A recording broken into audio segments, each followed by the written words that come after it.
Kumusta sa mga kababayan sa tanan dari sa social media ug labi na sa mga OFW na pareha nako ka abroad.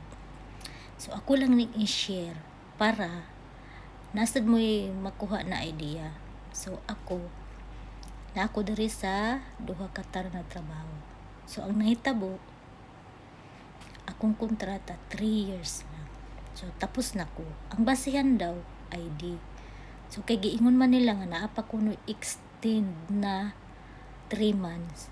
So okay na ang usapan na pwede na ko muuwi o October. So excited na ko siyempre muuli. Kay mas gusto na ako sa Pinas ko manatili, mas kabisado na ako, sa posisyon na ako, may freedom ko magsadlain sa Pinas. Kaysa diri ako, bawal daw ka.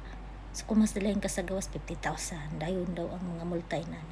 So nagdesisyon ko na mag-for-good na ko. So okay na ang usapan sa amo. As in okay na siya, ganyan October na nagaantay na lang ako. Pero nagulat ako September 2. Okay pa ako sa salon, map ako ng map, ganyan linis. Tapos nagulat ako, tumawag siya. Bigla na lang ako sinabihan, yung ID mo, yung certificate mo, wala na, lahat-lahat wala na. So, hulihin na ako ng Pinas. Hulihin ka na. Kasi wala na lahat. Diba? Matawag ba akong niyan? Inasat, katira pa nga ako sa komodisyon niya eh. Tapos, ito pa yun. Sabi niya, inignore mo talaga na ayaw mo mag-renew sa company. Siyempre, in contract na ako. Gusto ko nang umuwi, diba? Tapos yun, hindi ako makapamasahe. So ganito yan. 2 branch yung salon namin. Ang ginawa niya, sa akin lang yun duda ko. O hindi naman sa duda, kasi sinabi na niya sa group na, doon ako sa lugar na yun nakalagay. Yung ko ganun. So ang ginawa niya, pinasaran niya yung isang salon na yun. Tapos, niya, under the name ko dito, na doon ako nagtrabaho sa salon na yun na nalulugi yung salon, yun yung pinaparason niya para hindi niya mabibigay yung benefits, tapos yung free ticket ko na 1 way, mga bla bla bla ganyan.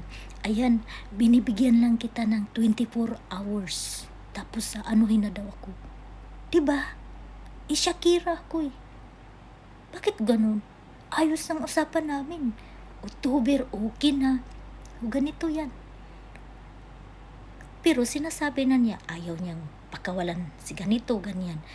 Kasi kailangan niya, kulang siya sa ganito, ganyan. Pero kung ayaw niya yung tao, tatapon niya ng basta-basta. Kasi di naman niya kasi mapakinabangan.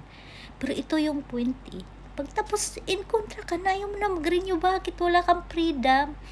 Na hindi ka na mag-renew at hindi ka pwedeng umuwi. Ha?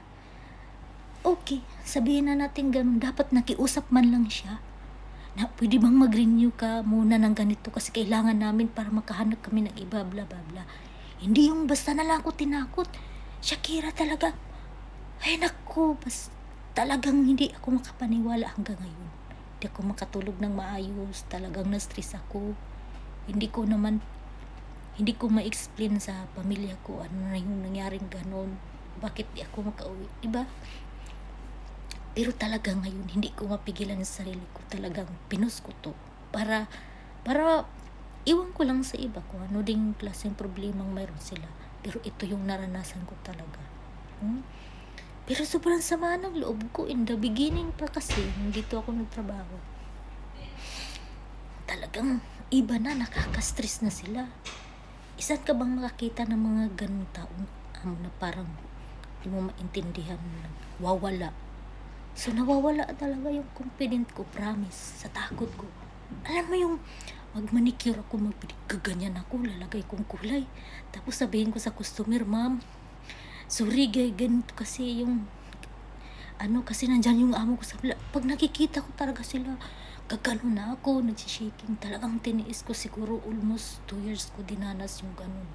So sinasabi nila wala akong kulit. Matakutin ako sa mga ganun Kasi saan ko ba nakikita ang mga ganun? Ang babait naman ng mga kasama ko sa Pinas. Ang amo ko ang babait. Siguro ako nga lang din ang pasaway sa Pinas Hindi ko talaga maintindihan kung bakit ganun nangyari. Kaya yun, sana may naintindihan kayo